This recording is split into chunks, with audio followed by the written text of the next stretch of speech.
Peace, everybody. This is part two of Israel, daughter of Egypt. I had kind of gone into the post-exilic era when Ezra emerged with these, which was basically the framework for the Old Testament, that led to some social reforms by the Persian king and a couple of radical kings like Josiah, for one. But I want to go back to the earlier foundational times of Israel around 900 BC when the quote unquote kingdom was supposed to be found. But I also want to return to the themes of the matriarchal aspects that I outlined in, I think it was part 4 of Pillage Plunder with the Europa Edomims and stuff. But excuse me, get into the biblical aspects of it. In Psalms, the 80th chapter and the 8th verse, it says, Thou hast brought a vine out of Egypt. Thou hast cast out the heathen and planted it. Now, Israel is referred to as a vine out of Egypt, right? And this also goes back to what I was talking about as Asar, as a founder of nations. And from the earliest of times, when it came to Indo-European barbarian cultures, it revolved around, vineyards, viviculture. And it goes back, as I said in previous parts, to Pelops, who was the first founding father of Greece, mainland Greece, and the Peloponnese was named after him. And even in the days of the Israel monarchy, they had vineyards in like the highlands, the highland regions of Israel and Judah.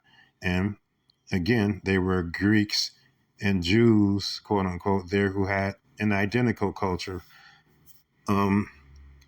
These places have been excavated, and they found that some of these homes that were in these Israelite sites were identical to like how the early Greek homes were. They had the tiles, the tile art in the floors, and it even had some of the same things of Greek art, like the Dionysus and all these sorts of things was, as I said before, based on Osiris. So, and the idea, and the reason I say that it was also a protectorate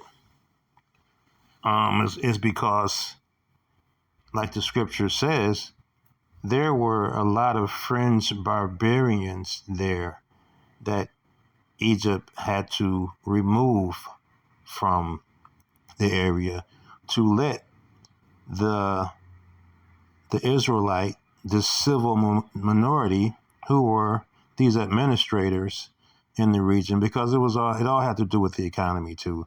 So they were upper echelon administrators who worked for Egypt. But there was always barbarians on the fringes who wanted to infiltrate, the various trades.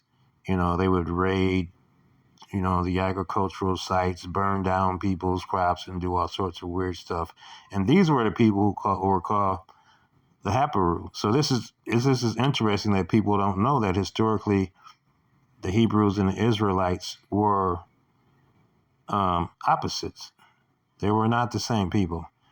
The Hebrews were pillagers and plunderers, and the Israelites were initiates of the Assyrian religion and the Canaanite religion, the spirit system of El.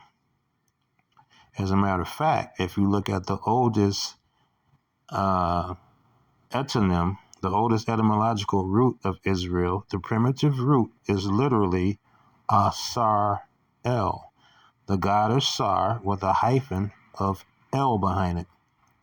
And as I've said in several recordings, that El is a Canaanite religion based on the Assyrian religion and the Upper Egyptian religion because the symbolism is the same. When you see the god El, these statuary forms, I'm going to probably put it on one of the cover pictures when I do the Asar El recording.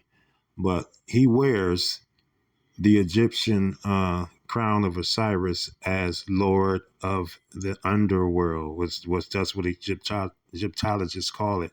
Excuse me. But it's really the ancestral realm. Egyptian religion was transmigration based, like all Ifa religions are.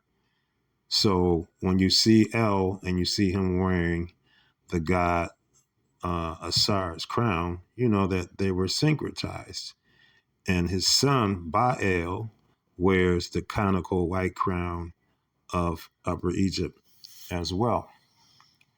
So, back to the psalm. Thou hast brought a vine out of Egypt, and thou hast cast out the heathen and planted it. Right? So that means that Israel was literally an outgrowth, an annex of Egypt. Now, the same thing goes, you can understand it more in depth when you know that daughter is also interpreted as a town in the original Hebrew scripts. Daughter also relates a town, a village, or a company. So when it says Israel is a daughter of Egypt, it is a town that is beholden to Egypt. It is an Egyptian protectorate, literally. So daughter, one of the connotations is a town. The way that it's used in the Psalms and in Jeremiah. Jeremiah 46:11 says, "Go up into Gilead and take him, O virgin, the daughter of Egypt." Jeremiah 46:24, "The daughters of Egypt shall be confounded. She shall be delivered into the hands of the people of the north." Now, the people of the north were these barbarians on the fringes that I was talking about. They were sifting down into the region from the Anatolian Plateau.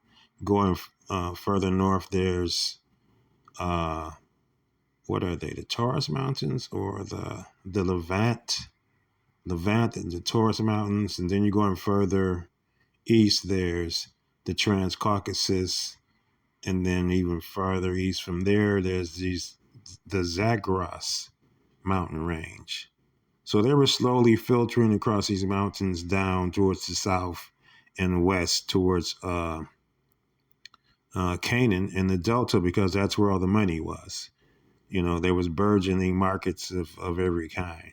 Because, like I said, Egypt had a globalized economy going back probably to 6,000 BC, but it's marked and very noticeable around the time that Pharaoh Menes was on the throne and began to expand into Crete, which again relates to that Europa myth, because Crete's wealth, it swelled, it ebbed and it flowed identically with Egypt's. And they're just now discovering, too, that Crete was a literal annex of Egypt as well.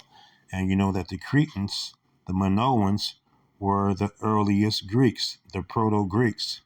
So again, these two branches of Indo-Europeans were burgeoning at the same time through a matriarchal connection to Egypt.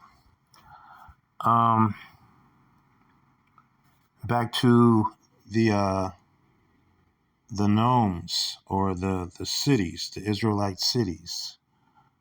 There was Apuat, there was Ta Apuat, there was Apheka, there was Ai.